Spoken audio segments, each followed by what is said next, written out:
Just introduce Narendra Sawaikar, former MP and senior BJP leader who's here with us. Thank you so much, Narendra, for making it. I'll just ask you just one question for you to speak first, and then I'll go to Monthabal. See, the whole discussion that we're having here is essentially to look at whether the spirit of the 73rd Amendment over the years is actually visible in the grassroots or not. In the sense that in the today's Panchayat system, do we actually see the spirit of the 73rd Amendment working out, or has it been converted, or has the Panchayat system across political lines been converted into a anytime vote bank for politicians who are using Panchayats for their political benefits? That is essentially what the debate is all about. So just like to have your quick views on this premise. You see, the 73rd Amendment, which has been enacted in the Constitution, it has been implemented in letter and spirit throughout. So far as Goa is concerned, there are 191 panchayats which are in Goa, and all those panchayats, barring some few of them, they are going to polls right now. Now, in all these panchayat elections, if you go through the candidates who are contesting the elections, we will find that all the candidates, they are from various stratas. There are maybe some of them are educated, some of them may be literate, some of them may not be literate. But in spite of that, considering the fact that they have a popular vote base in their particular ward, they have been contesting the elections. So in my opinion, the 73rd Amendment, except for some issues that have been raised by Sauter, that can be debated always, but the people's participation, the whole idea of the 73rd Amendment was to have a people's participation at the grassroots level. And in fact, we have been seeing it in Goa right now. See, the people's participation is fine, but do you also agree that the point is, we are not only talking about the last 10 years. If you look at the period, let's look at the period from 90 onwards, okay, especially during the later 90s. Would you agree that what happens here is that rather than the choice of leadership coming completely from the people, what is being increasingly seen now over the years is that ultimately MLAs, irrespective of whether they are on political lines or not, MLAs are fielding panels, they are fielding panchayats to contest, they are having a great say over who becomes the sarpanch. The money is also flowing in from particular MLAs and ministers. Now the issue is, when that happens, then the side effect of this is that when money is being pumped in this kind of a manner, then money also needs to be recovered, because of which there's so much of corruption happening in the panchayats now. No, see, first of all, we should try to understand that in all the panchayats, those who are contesting the elections, in every ward, irrespective of whether the local MLA or the minister, whosoever is supporting him or not, irrespective of that, people have their own choices. So there are people who are ardent supporters of the local MLA, but at the same time they are contesting the elections. That's because they go to the people, because they have their own voter base down the line. So therefore, irrespective whether the local MLA supports them or not, whether the minister supports them or not, they go to the polls. And we have been seeing many a times it so happens that a minister or MLA may have somebody in his mind, but irrespective of that, some other person has been elected by the people. So that's the beauty of this democracy. So okay. I wanted to react a little bit to what Sauter said. The question essentially was that the spirit of the 73rd Amendment in letter and spirit, how far has that been achieved? हांव फक्त सांगता की नरेंद्र बाबान जे उलयलो की 73 amendment जातरीर जे पंचायतीचे election before 73 अमेंडमेंटूय आसताली. सो पंचायतीक इलेक्ट जावपी लोक, illiterate, educated, whatever, before 73 amendment आशिल्लेच. 73 अमेंडमेंट जातरी अशें दिशिल्लें की फायनान्शियल पॉवर वाडटलें, फायनान्स कमिशन जातलें, फायनान्स कमिशन सगळ्याक पयशे दितलो. प्रॉब्लेम कितें जालो की खंयच पयसो आयलो ना. फायनान्स कमिशन आतां तुमी पयलीं जें सांगलें तशें की मिनिस्टराक मेळपा जाय, ऑफिसराक मेळपा जाय. हांव तुजें एक एग्जाम्पल दितां. लोलये पंचायत, वीच आय वॉज रिप्रेझेंटेटिव्ह सरपंच म्हूण आशिल्लो, पेट्रोल पंपाचेर ऑक्ट्राय लागतालो आनी पंचायतीक रायट आशिल्लो ती ऑक्ट्राय कलेक्ट करपाचो. आनी पंचायत एज पर हे पंचायत 1% वर 2%, this depends, panchayat octroi collect करतालो. Octroi direct petroleum company direct पंचायतीक धाडटालो. थंय इंटरफियरन्स गव्हर्मेंटाचो नाशिल्लो. जितलो सेल त्या पंचायतीक जाता ताजो. आनी त्या देखून लोली पंचायत काणकोण पंचायतीक इज द रिचेस्ट पंचायत म्हूण आशिल्ली.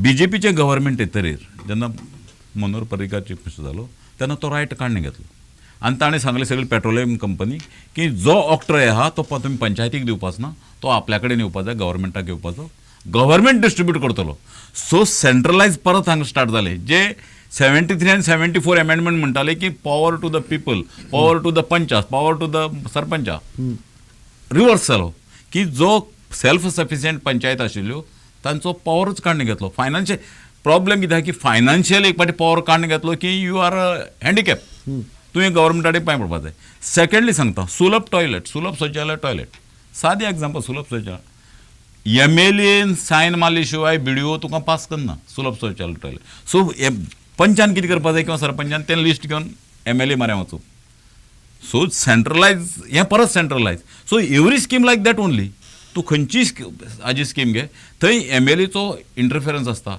गरज ना दुसरी सांगता हांव आतां खंयच्याय पंचायतीक किंवा विलेज पंचायतीक रोड करपा जाय रोड करतले पंचायतीन एक रेजोल्युशन जर धाडत की हांगा रोड जाय बिकॉज सेल्फ सफिशियंट पंचायत 73 पब्लिके कडेन सगळें आहा सो ग्रामसभेन ठरयलें की ह्या एरियेक रोड जाय म्हण रोड मेळना MLA has to give priority अरे जर पंचायत प्रायोरिटी दिता पंचायत जर सांगता तुमकां जर दिसता की पंचायती कडेन पॉवर येवपा जाय तर MLAची प्रायोरिटी कित्याक लागता सो MLAची प्रायोरिटी सो एवरीवेअर गव्हर्मेंट आनी MLAचो इंटरफिरन्स आहा आतां तेतूंत रुलींग आनी मागीर ऑपोजिशन हे दोनी आहा रुलींग आसलेलें चड जाता पण अदरवायज MLAची प्रायोरिटी नासतना खंयचोच विलेज रोड कंस्ट्रक्शन जायना. Okay, I'll take the last topic before we go for a break. Then we'll go into other issues. One is this whole devolution of powers and financial management of Panchayat, which we've referred to, but since Narendra Babu is also here, we'll elaborate on that further. See, in that 73rd amendment, when this whole grassroots kind of development was envisaged, one of the powers that was supposed to be given to all the panchayats was also financial independence and financial powers, where the money would flow in such a way that people, the grassroots, would have power to decide on their budgets and finances and so on and so forth. To what extent has that been achieved?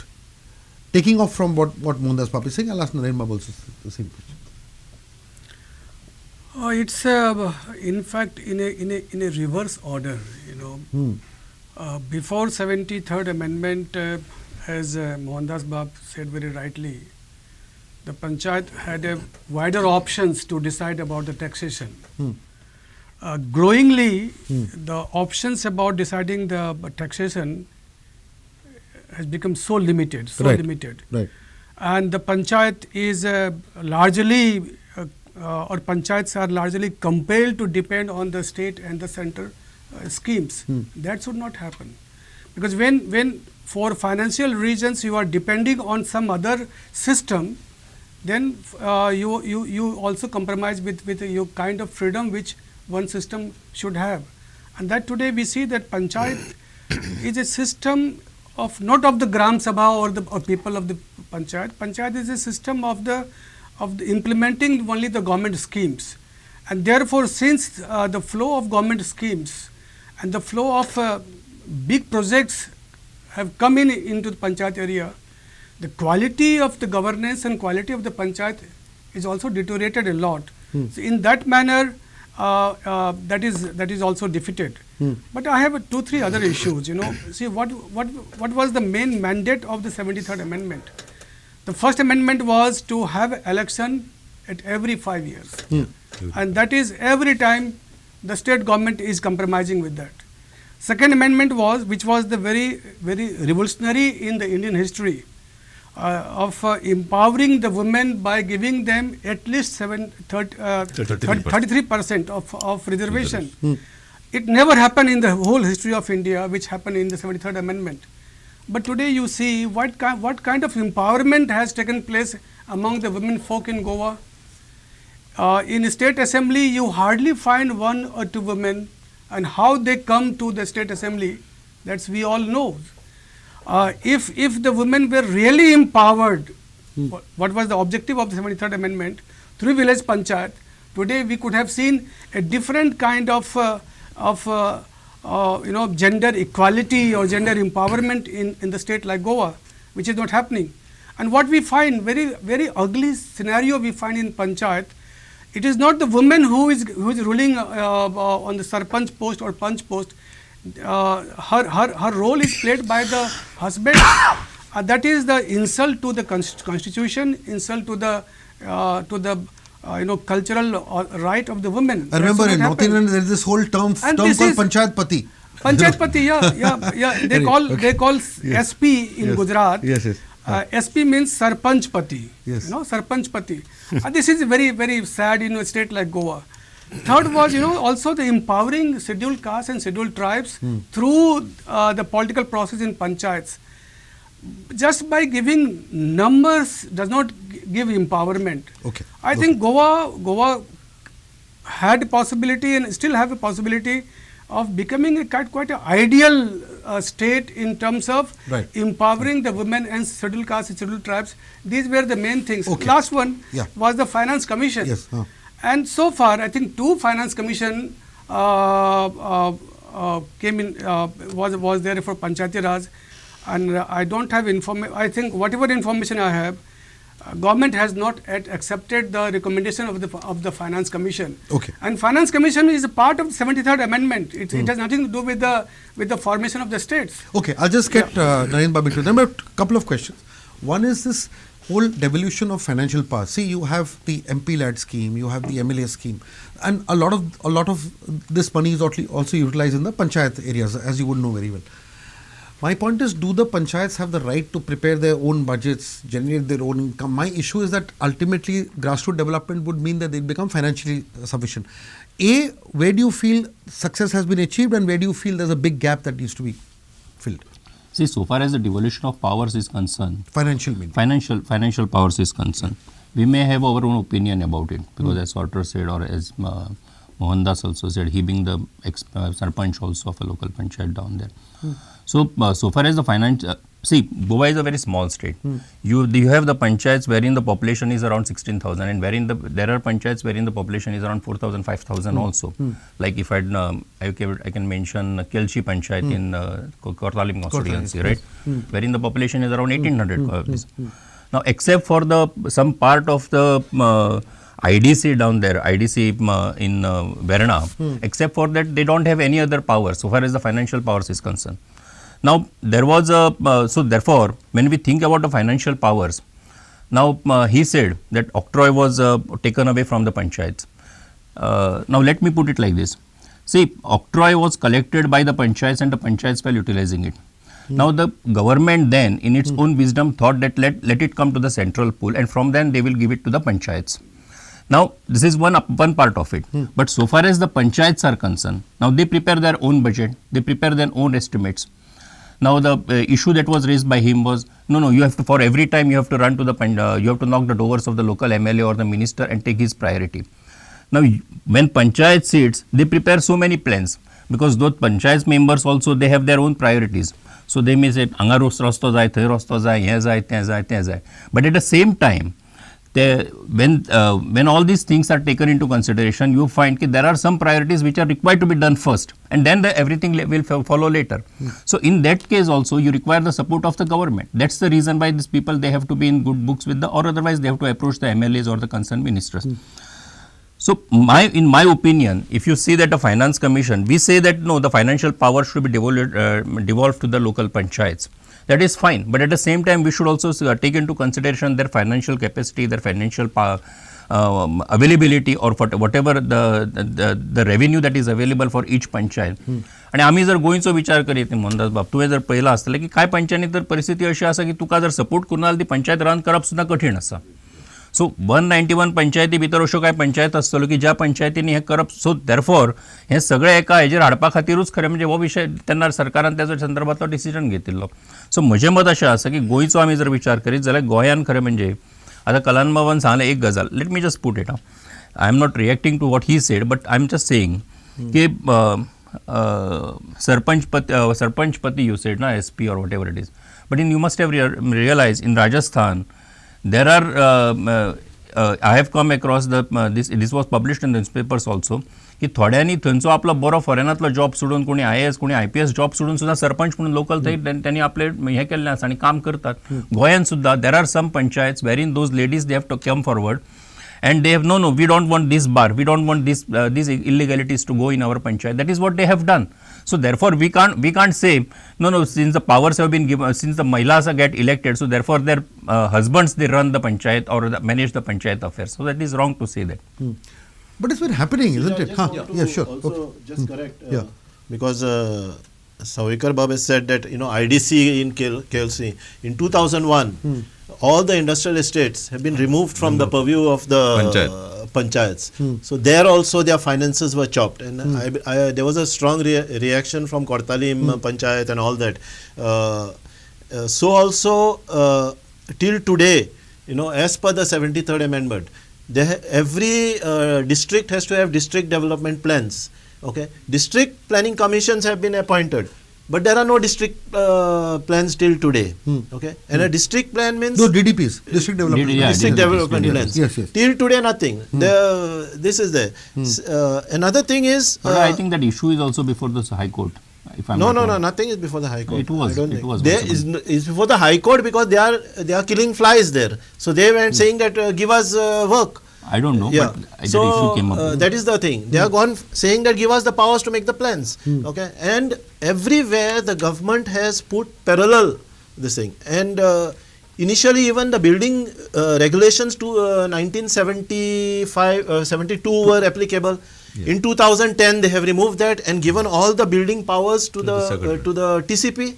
Okay, the TCP is a parallel. The Director of Agriculture is running parallel. Director of Infrastructure Development is parallel.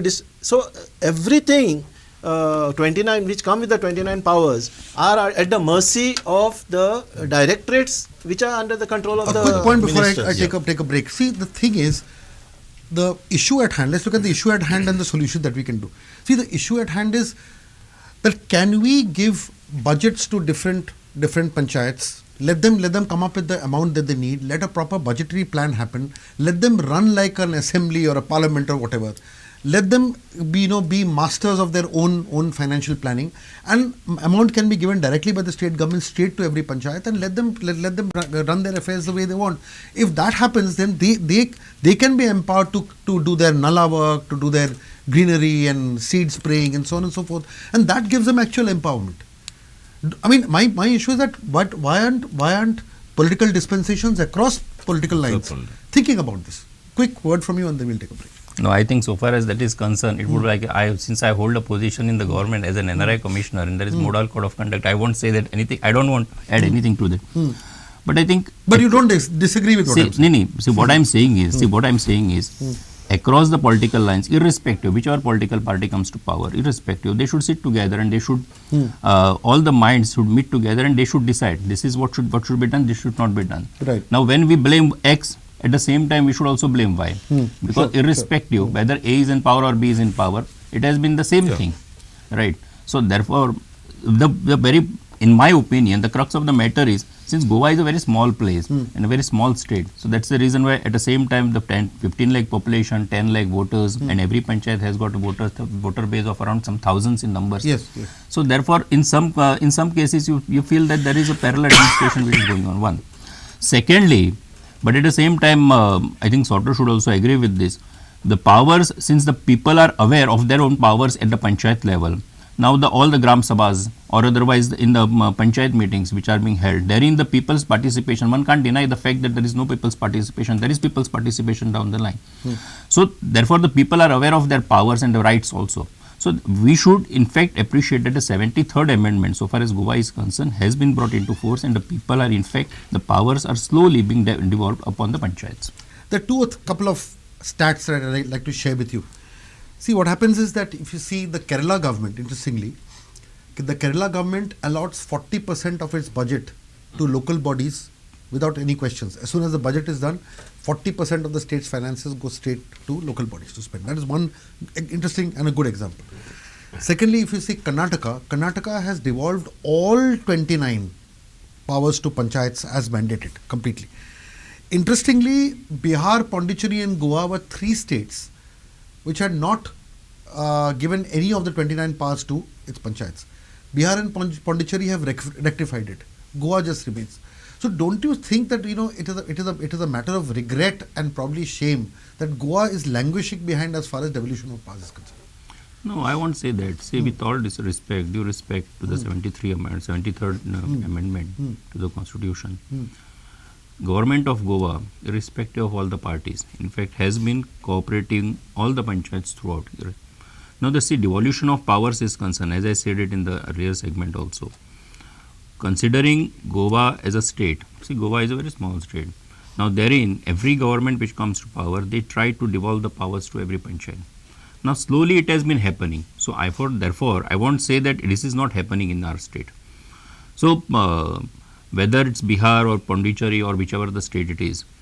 Now, since it has been happening in all these states, definitely, so far as Goa is concerned, definitely the government in power or otherwise all the whichever the government is in power, they will definitely devolve the powers to the panchayats. Yeah, but it's not been done. So, do you agree that this should be a priority that should be?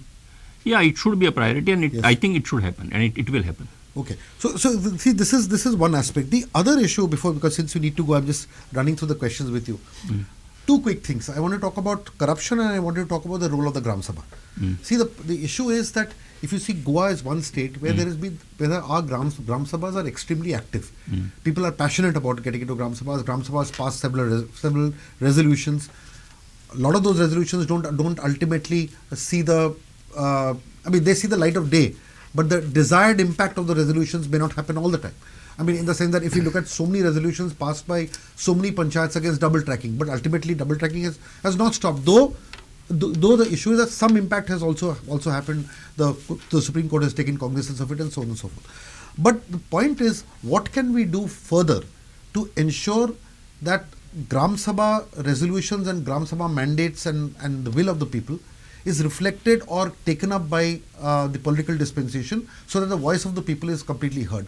Or is the other argument also true that the ruling dispensation also feels that sometimes the Gram Sabhas are politically motivated and they become a hindrance to development projects? See, that is also a narrative that the government seems to be saying, that at times Gram Sabha resolutions are politically influenced. Gram Sabhas are against development. So, if you look at both these two options, one is how do we strengthen the Gram Sabhas, and secondly, how do we dispel this, I won't say a notion, I would even go to the extent of saying fact also to a large extent, where Gram Sabha and the people are seen as hindrances to development. No, they are not being seen as hindrances. In my opinion, see, there are Gram Panchayats, there are Gram Sabhas wherein the people take a decision. Now, it is for the dispensation, government or whichever the power, for them to respect the Gram Sabha decision. But at the same time, the Gram Sabha decision is not binding. Am I right, Sorter? Right? Decision it's is binding. It's binding. To what extent? To the extent that it is within the regulation. Within the rules. Exactly. Within the regulation. Sometimes, say the tempers rise so high in the panchayat, sometimes in the Gram Sabhas. So therefore, sometimes the decisions are being taken at the panchayat level. And later on you realize that those decisions you are not effective or otherwise you can't implement them. So then the government or other bureaucracy, they take a different view in the matter. Once that happens, then the Gram Sabha, the people who are participating in the Gram Sabhas, they feel, our voice is not been taken into consideration. But that's not the fact. Now, I being myself a lawyer, I have argued some matters wherein the Gram Sabha decision was pushed into and it was shown, no, this is the view of the Gram Sabha. But at the same time, if it is not, if it doesn't fit into the rules and the regulations or the act, then it will definitely, it will not bind the government also. Right. But now 100% of Gram Sabha resolutions will not fall into this category. There will be many Gram Sabha resolutions which fall very much within the mandate of legality. Yeah.